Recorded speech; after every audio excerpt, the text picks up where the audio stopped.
Well, for more on Brazil and Latin America, I spoke with Paulo Sotero. He's the director of the Brazil Institute at the Woodrow Wilson International Center for Scholars.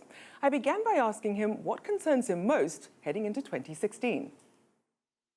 It's how this process of impeaching the president will proceed. We are sure that this will be voted at some point in the Chamber of Deputies.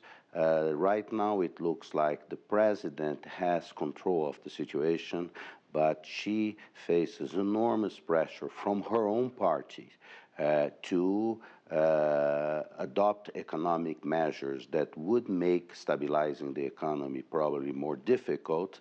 So, and that in a sense could generate popular support for impeaching her. Two-thirds of Brazilians are in favor of impeachment, but they are not mobilized, they are not in the mood of going to the streets to make that happen, to pressure Congress. The economy obviously is in a free fall. Unemployment is growing up, inflation is on the rise, and so it is a very inauspicious year for Brazilians, and these pressures obviously will have a political consequence, difficult to predict right now.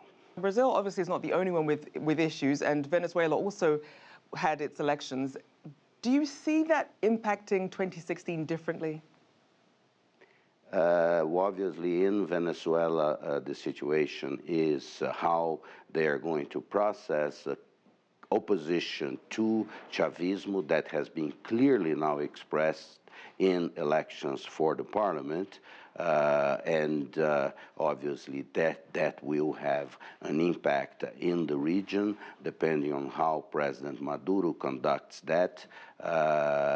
It could create more tension. Anything that is important to Venezuela, any new tension in Venezuela will make things also more complicated for Brazil, because Brazil is a neighboring country with investments in Venezuela. We would have to take a position.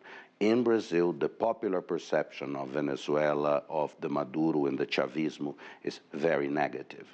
And as you look in the region, would you say that Brazil has the biggest downsides for the region? Which country would you say is the real standout to have the biggest impact in the region? Well, right now I think it is Brazil. The Brazilian economy is more than 30% of South America's economy and Latin America's economy. So this drop, this fall of Brazil, to use what the Economist magazine used in its latest cover, is very, very bad for the region. On a more positive side, you can see a change in Argentina towards a different direction, away from what is called the more populist Chavismo or the Kirchnerismo of Cristina Kirchner that could not elect her preferred successor. So President Macri in Argentina proposing, under very difficult circumstances, a new path. Let's see if he can make real progress.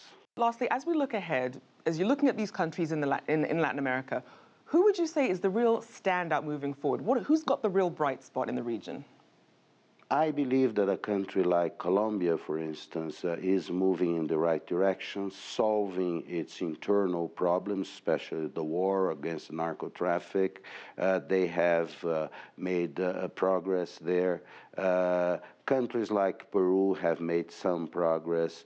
Chile, you know, they have made political and economic choices that put them more in contact with the dynamic center of economic development growth, which is the Asia and Pacific. So these countries are well positioned to benefit from this new cycle, but obviously, it depends on their capacity to continue to do internally the policies that make them increase their productivity, their competitiveness, to take advantage of this new phenomenon. And the same for Brazil.